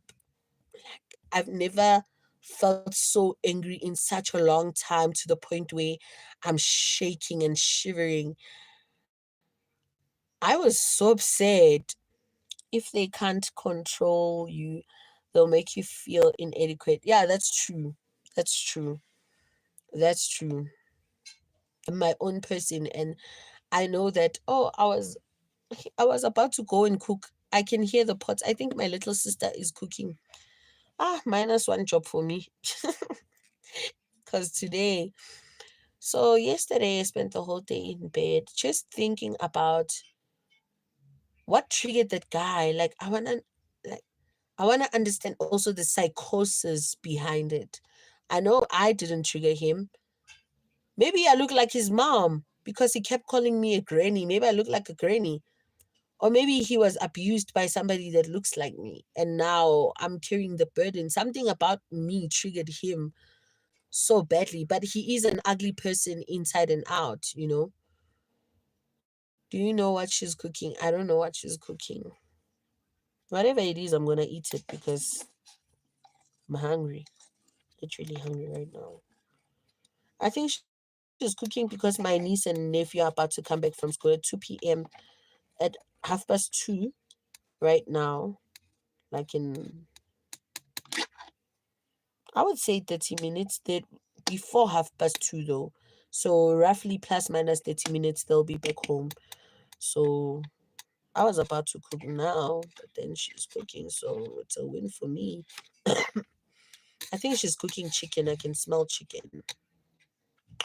I hope it's chicken livers because I'm craving chicken livers. And my sister bought chicken livers. What country do you live in? I live in South Africa.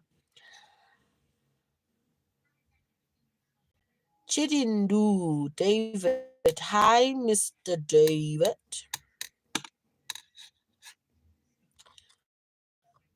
Yo, Skomota. Yeah, I don't mind because Skomota is human. Oh, I don't mind. And I think that's the thing that annoyed him, is that when he was saying all these ugly things, I wasn't responding, because the first time he said something ugly about me being ugogo, grown up as a granny, I told him politely that, please, even if you don't like me, don't try and make me feel uncomfortable because you're here. And he said, I'm not talking to you. And I was like, oh, okay. And I live in Australia.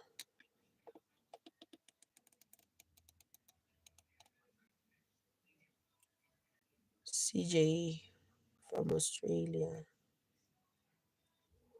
When somebody says they come from Australia, I get traumatized, because someone from Australia said they're gonna help me, because I was talking on my live about building a place for myself, a shack. And then this person asked me, how much do you need? And let me tell you, I converted it into Australia, what Australian pounds or what, um because Mr. The guy that's gonna help me,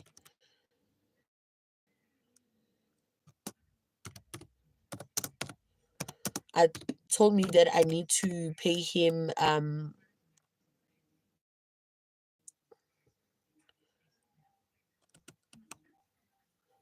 why are you guys going?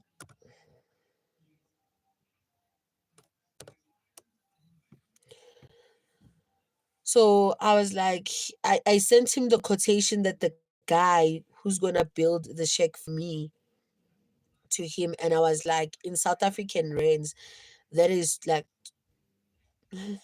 2,400 rands, and in Australian dollars, now that I'm looking here, it's gonna be $207.54. And he was like, oh yeah, that's lovely. I'm gonna Western Union you the money. He was like, I want to help you. He's the one who literally came onto my live and said, I'm gonna help you, I'm gonna send you money. And I thought the person was lying until they WhatsApp me on my WhatsApp business number. And I was like, yeah, don't worry. I'm sending you money right now. So I was like, oh, okay, with Western Union, money is quick to send, yabo. So, hey, that day I came back and I cried, and I was like, I'm gonna walk to the mall, because at that time I didn't like my cell phone banking, the Absa app. I can't retrieve via using the banking app, so I need my PC. So I don't know what was the issue, or I couldn't access online banking. Now I remember, to retrieve the M number from Western Union. So I needed to go to the bank. So I got to the bank, and this person didn't send money. They sent me a fake MTCN number. And I remember coming back here thinking that, oh, I'm gonna have like, let me search how much 300 Australian dollars, 300. I thought I was gonna have 3,400 and something. And at that time, guys, there was no food in my parents' house, so I needed money for food also. So I went to the mall. I came back and I cried, but that was a lovely day because a subscriber came and they donated money. Somebody who was new to my channel, they came, they donated, and they left.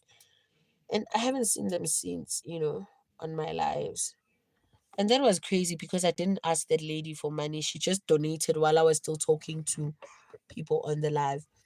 So every time I see somebody saying they're from Australia, and it just takes me back to that trauma, that somebody sent me a fake MTCN number, and I went to the bank and I logged into my online banking after sitting for an hour or so, for a long time. It was more than an hour, it was a long time at the mall.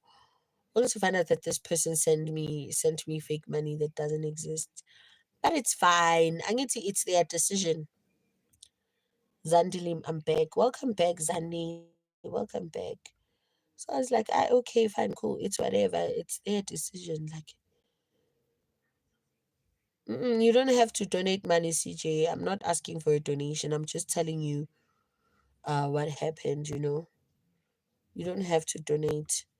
I'm no longer accepting donations on my lives, darlings. I'm traumatized. I'm done with asking people for donations. I've learned the hard way. I only asked Pete and then Lebuchang blessed me. But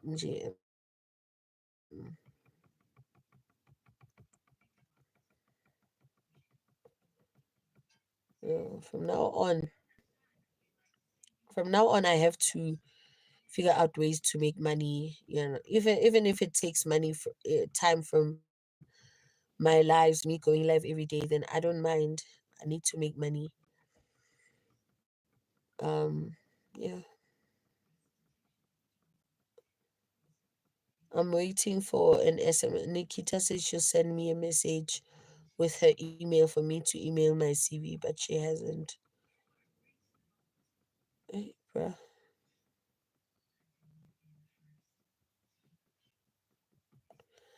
I can't do a house tour. This is my parents' house, guys.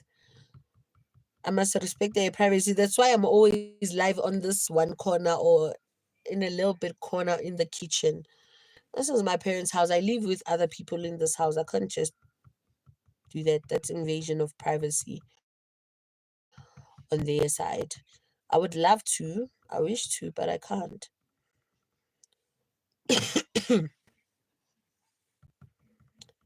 What I'm waiting for right now.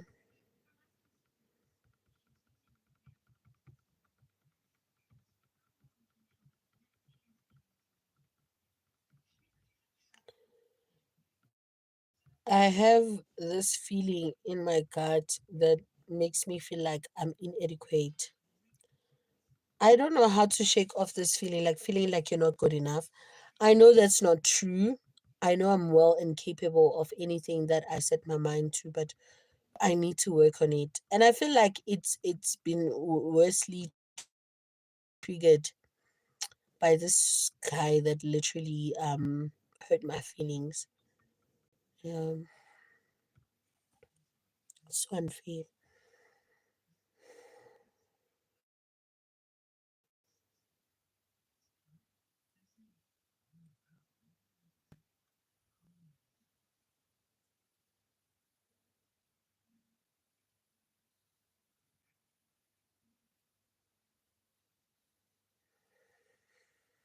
Yeah, bye, CJ. I'm also about to stop this live because I've been live. It's now 1 hour, 43 minutes, going to make 1 hour, 43 minutes. Wow, that's a long time, eh? I want to do a 4 hour live, but I don't have the energy. Right now, all I'm thinking about is preparing certain things before the kids come back. I'm also thinking about, are you okay? Yeah, I'm okay. I'm fine.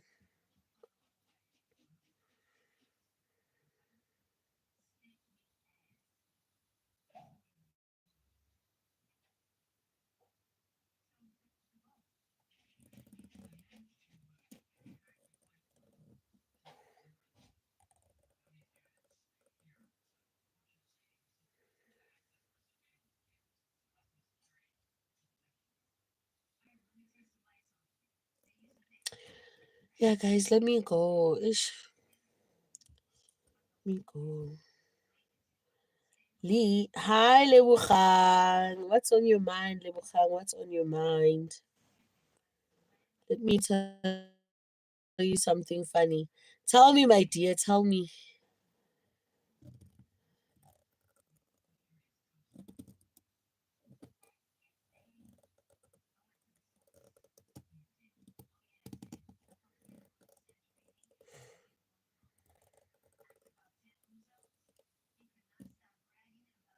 2016 lost my dad. 2019 a daughter. Yo,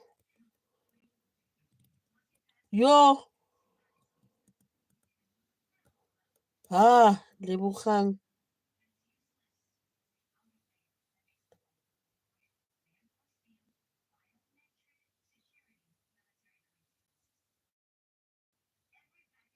That is not a joke.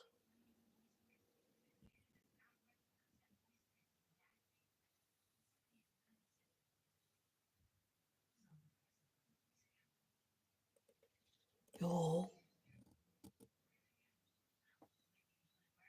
2019.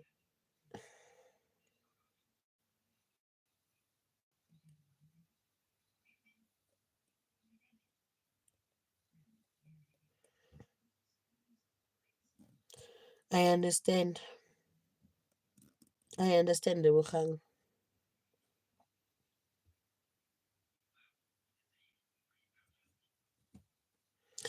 What made me smile this week was Lebogang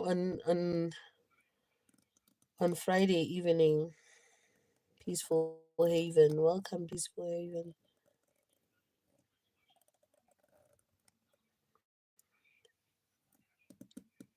Moral of the story, things do get better. Yo, I pray.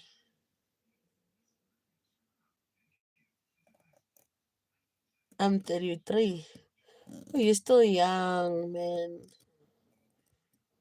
I'm younger than you, but you're still young to face all those things. Eh?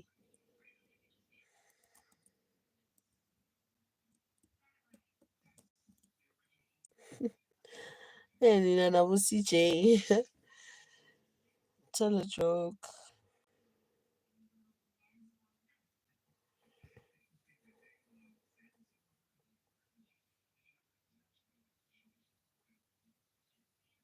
Guys, wait, I'll be back. I'll be back. I'll be back. Don't leave. Hey.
Jesus Christ.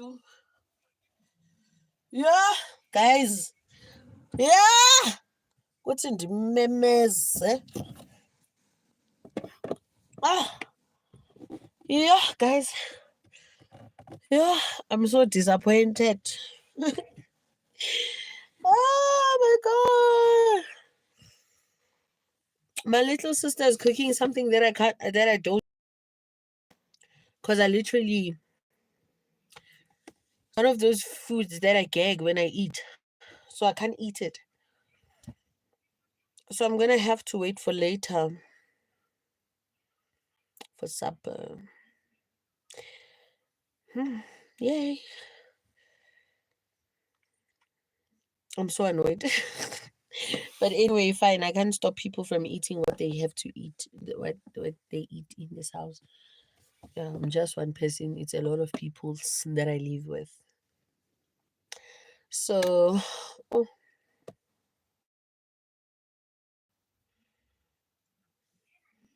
mm, chicken skins.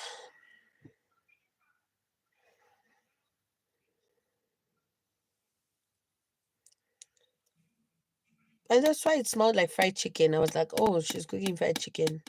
But no, there's no chicken. So she's cooking chicken skin. And every time I eat them, like I throw up immediately. I don't know why my body does that, but it does that. So I'm going now. Bye. We'll come back next live, I promise. Okay, bye, CJ. Don't forget to turn on your notification bell so that you get notified anytime I post or when I'm live. So yeah. Katleka borega. And my friends love that whole bye, CJ. Bye. My family loves them chicken skinnies. They love them a lot.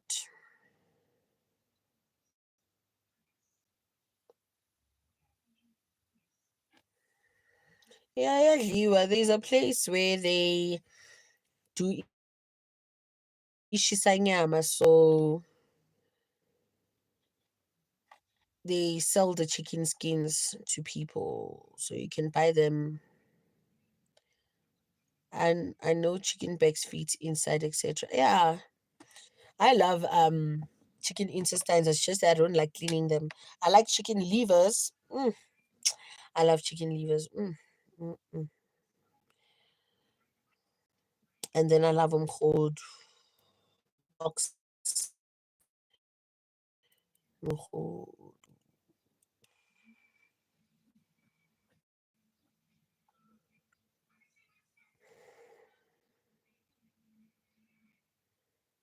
Hearts. I eat them, but I don't really like hearts, eh? I wonder what this girl from church is saying, Gemanj. I'm opening WhatsApp using my PC because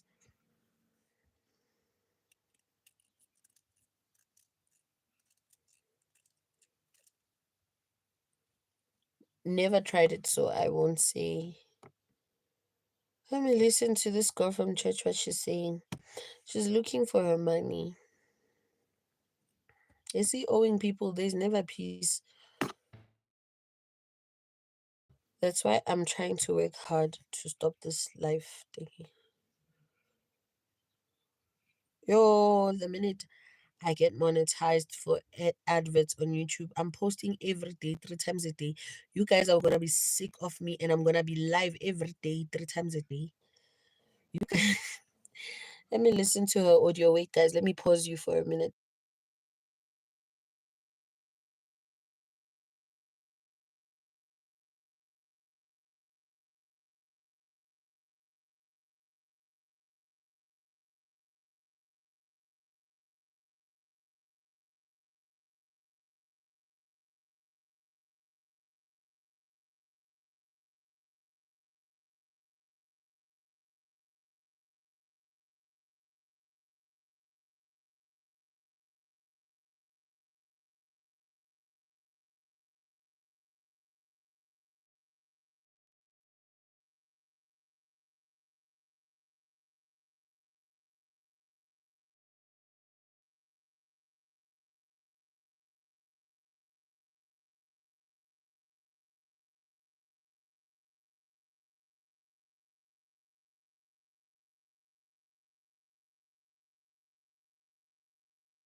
what my PC is doing. It's stuck. See, I'm literally, look at that. Every time I use WhatsApp via my PC, it does this. I don't know why it does that. It's so annoying. I'm trying to listen to this girl's audio.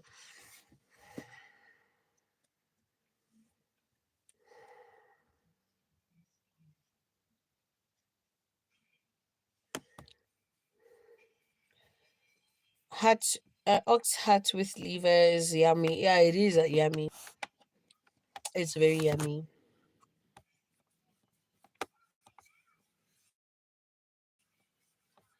Heaven.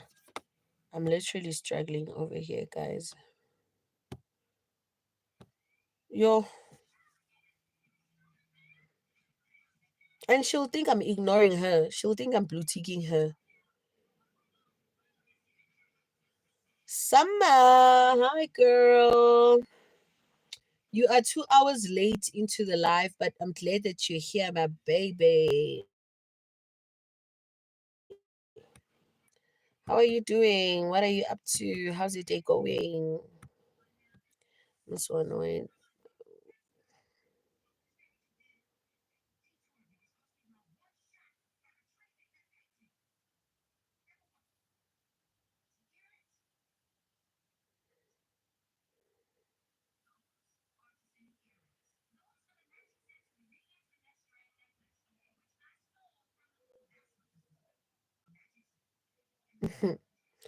My PC might be glitching, you know.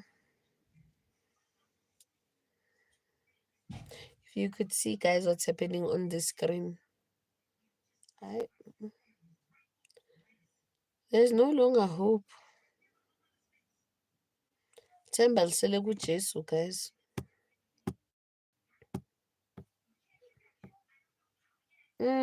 These kids are back. Told you guys they'd be back.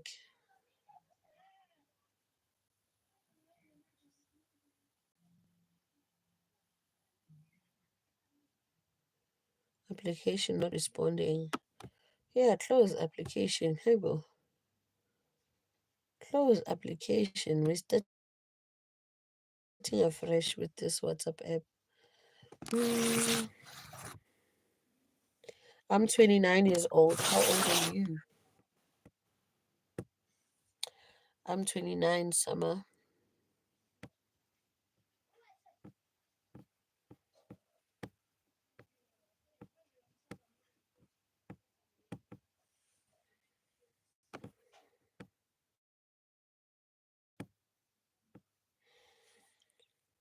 Woo!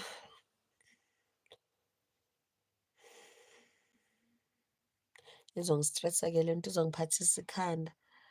Ayibona nina. Nayo. Zamo. Let's hope this time the audio plays.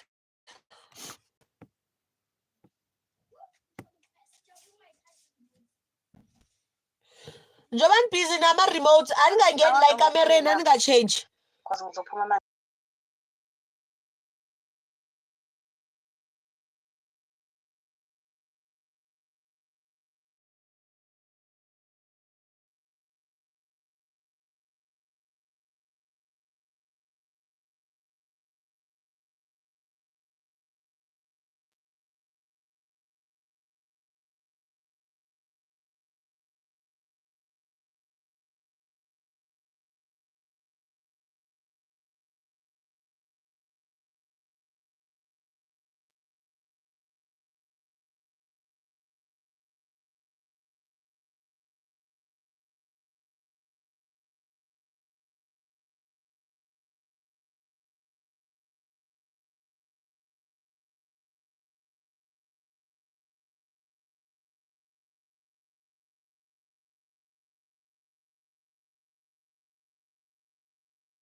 Mahlodi, no, I lives on TikTok are very useless. I don't really have viewers on TikTok as I do on YouTube. You would swear that with the amount of following I have on TikTok, I would be making money. I'm not. It's useless. I could sit there for even 5 hours. I wouldn't even make 1 cent on TikTok. So for me, they're utterly useless. I don't get that much following from it. No subscribers, no. So it's useless for me. It's useless. TikTok for me is a very useless app for me. It doesn't monetize South Africans also. Yeah, for some people it works because they get brand deals and whatnot and whatnot, but it would be utterly useless for me to be live on TikTok. That's why I'm not doing it. I've tried it a lot of times and always proven useless. So I stopped doing that. Oh, by the way, this thing has a light bulb. This is a switch, you see. Switch on the light bulb here like this. The light bulb sits here. There's a hole here, and this is the cable for the light bulb.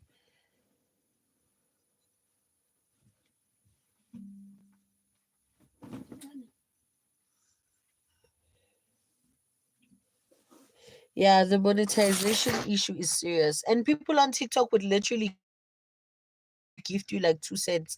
Imagine being live for 2 cents. I will be live the day I become famous. That's when I'll make money from being live on TikTok. Yini, baby girl. Yeah, iyasebenza. If ungatholi ilayidi ngafaka la izosebenza. Le isebenza. Yeah. So TikTok, the pits. You know, on YouTube, your following is equivalent to your income. On TikTok, your following is not equivalent to your TikTok to your income. It's J. it, it's really it's really pointless to have a following on TikTok. Plus, my content is not brand friendly, so brands want certain aesthetics and whatnot. The current financial situation and lifestyle I'm living, the phone that I have to vlog, guys, it has problems. This phone, which is something that I will check in the nearby future on how to. And I need to buy another phone. That phone must be expensive. That phone must be solely for content creation. That will take years unless I get monetized and I do well on YouTube and I succeed. Then yeah.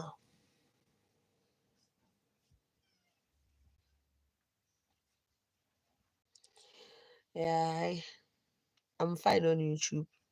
I'm fine being live on YouTube. I really enjoy being live on YouTube. It's really nice. Um,